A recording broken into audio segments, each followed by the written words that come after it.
ito na talaga. So, kasama ko ngayon Padilla Brothers. And right now, malalaman nyo na kung ano po talaga ang punot dulo at kung ano ang sasabihin nila sa sitwasyon ng nangyari sa kanila.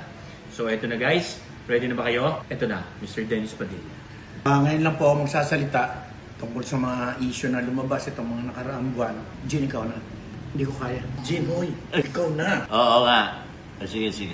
Ngayong pangalawang beses ko na naman magsasalita. Itong darating na June 7. Oo. Magkita-kita po tayo dyan sa Aromata, Scout Lascano, Bakit? Corner Tomas Murato. Sabihin mo na? Sabihin ko na. Doon ka magsasalita? Yes. Magsasalita Ito ka na po, sabihin ko na meron po kami show dyan, yung Kantawa 5. Ayun, mag-imbita na kayo. Yes.